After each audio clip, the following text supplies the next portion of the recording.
Cool. This is vanilla attention. This is the basic version of attention in an encoder-decoder model, and there are variants of this approach. So I'll quickly just talk through some of the variants, but I'll also talk about it a little bit more generally. Okay. So, let me pre-emphasize here. This is a cartoon, David. This is not real. Okay. This is just a way to think about these.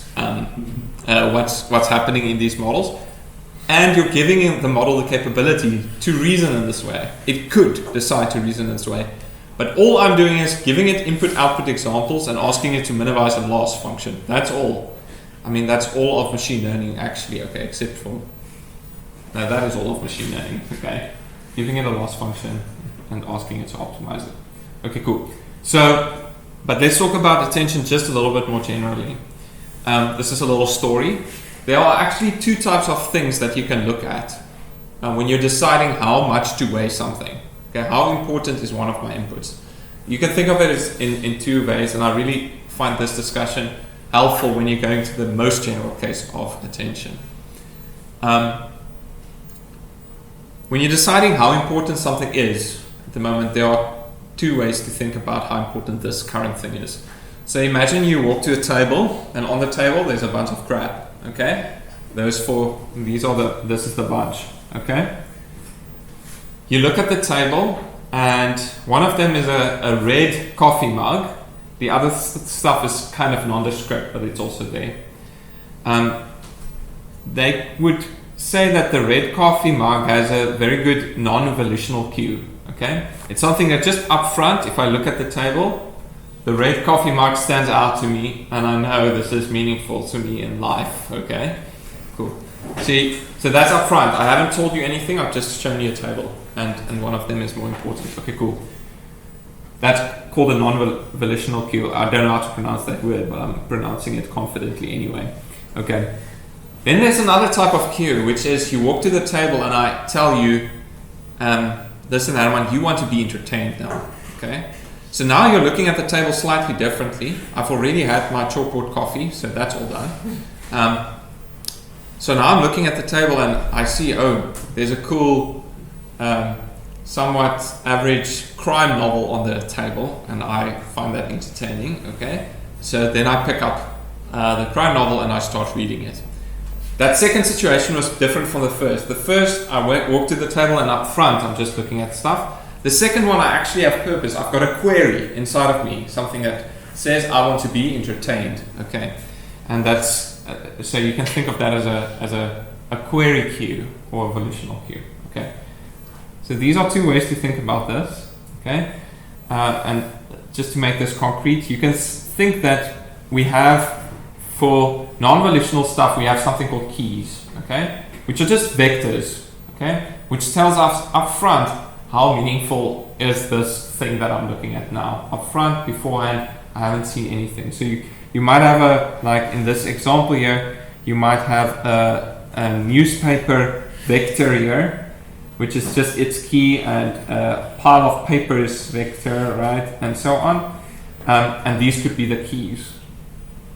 Okay, and then if we think of volitional cues, here we've also got a vector, which is like a query, but maybe we have a little entertainment vector, which says, listen, look at the stuff on the table, use my query vector, this query vector, and determine which one of these things is most relevant to my current query, which is entertainment. Okay, and one way to do this, if you have these keys and you have this query, then what you could do is you could take a dot product, or maybe do something, or cosine distance, or Euclidean distance, or something more fancy. Take the dot product, weigh these things, and then decide I'm going to attend to this specific thing the most. Okay. There's a third thing that you need to know about for general attention, and that's the values. Okay, so there's queries, the thing that tells me what to look at. In the encoder-decoder model, that was the hidden representation at the current decoder state. It tells me what should I look at in my input. Okay. The keys are the things that I took the dot product with. Okay, and then there's a third thing, values, which is actually this representations of the stuff on the table. Okay, And what you normally do is you take the dot product or similarity metric between your query and your key, and then you multiply that value that you get out, that maybe alpha 1, alpha 2, and so on. You multiply that with the value vector. Okay, and then that's how you get your context vector out, and that's how you proceed. And that's a general case of attention. So maybe I should just jump the gun here a little bit. In this version of attention that we looked at here, this would be my query. This would be my query. These are my keys. And in this specific case of attention, the values are also the keys, because I'm weighing the same thing that I used in order to get my alphas. Okay, but in general, I could have weighed something else. Keys, values, and queries. Okay. I think this is just a useful way of looking at attention. Okay, and there's a whole bunch of variants of attention with queries, values, and keys, but they all share the same, these basically three types of things. And I go from the reverse backwards. So what attention gives you at the end is some context vector. Okay, some context vector C. The context vector is some weighted thing of my values, Vn, over a number of time steps. Okay, that's the one thing we always have. Context vector, weighted average. The weights from your context vector normally comes from, you've got your query and you've got your key, and I normally take a softmax over some unnormalized scores here. Okay. The unnormalized scores, they come from somewhere. Okay, so I've got these scores A. The A's gives me my alphas. The alphas I treat as the weights, and the weights I use to multiply with my values, and that gives me my context vector. Okay, does that make sense? I write here alpha as a function of my queries and my keys, which it is reasonable. But you could have also maybe just written alpha n, which is the nth a softmax output for your input, and your attention scores you could have maybe just written AN, which is the unnormalized scores. So for hidden, for encoder state number 5, you would have a A5 and then an alpha 5, and that's what you use to weigh your values at that point. Okay, and that's a general case of attention. This is the attention block. It looks really crazy, but it's just keep control of yourself. Okay. So here the attention block, you've got your query, you've got some scoring thing here between each of the query and each of your keys. You get your A1, A2, A3 up to AN. Then you push those things through your softmax, you get your alpha 1, alpha 2, alpha 3, alpha n.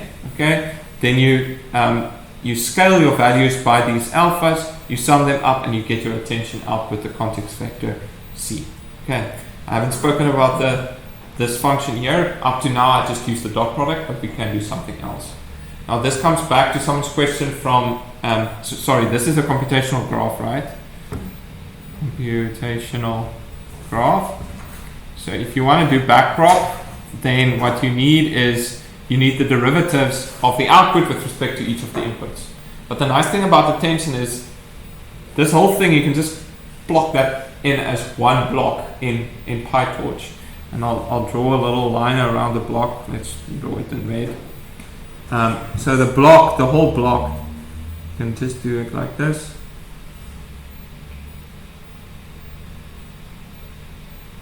That could be your computational block in some other model, because all you need is, this is my output C, and I need the partial derivatives of K1, or my keys, my query, and my values. That whole block you just stick there in PyTorch or TensorFlow. Okay, that's the attention block. And what the attention block, which someone has to figure out, and it's actually not that complicated, you can do it by hand, is something like the partial derivative of the output C with respect to, I don't know, key number 3, key number n. That's what you need in order to do backprop through this attention block. Okay, let's get to David's point. Thank you. There are a bunch of normal ways, a bunch of ways in order to compare similarity between a key and a query. What we've done up to this point is dot product attention. You can click on that link and then you go to a paper that introduced it.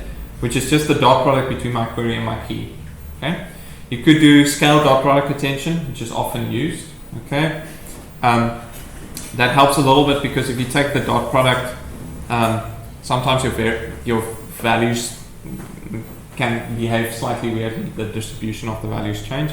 So scale dot product attention actually helps a little bit, where you normalize by the dimensionality of your two vectors. Okay.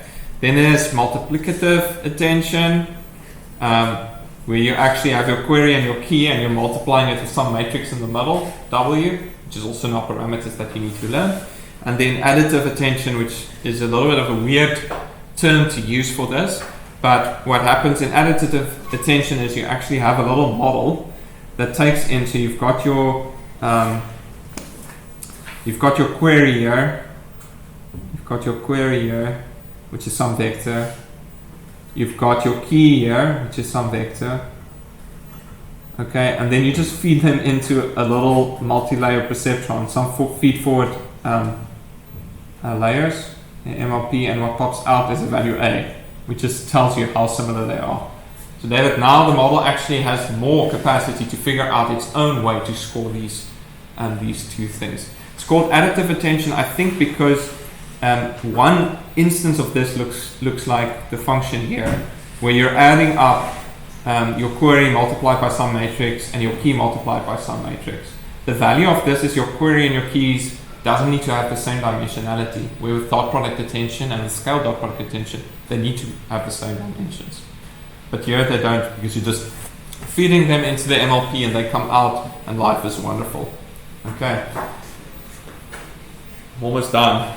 Okay. The other thing with attention that's different, or can be different depending on how you implement your model, is how you actually use your context vector C. So if you have C here, in this little diagram that I used, we concatenated C at this point and then use that to produce the output.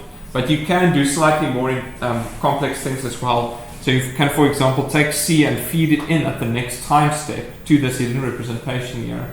So you have little arrows going into the next time step where you concatenate them before you actually produce that output. So you can look back at what you attended to before when you're deciding what to attend to now.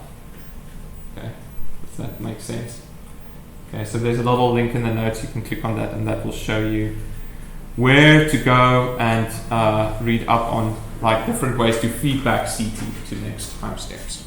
Okay, but the basic principles are those things. You get unnormalized scores, you softmax them, you calculate a weighted average, and you go on with life, as you did before with your encoded model. Is everyone happy with attention now? I know it's a Wednesday or a Thursday, I can't remember the day, and we're all tired. Yes. Epic. Okay.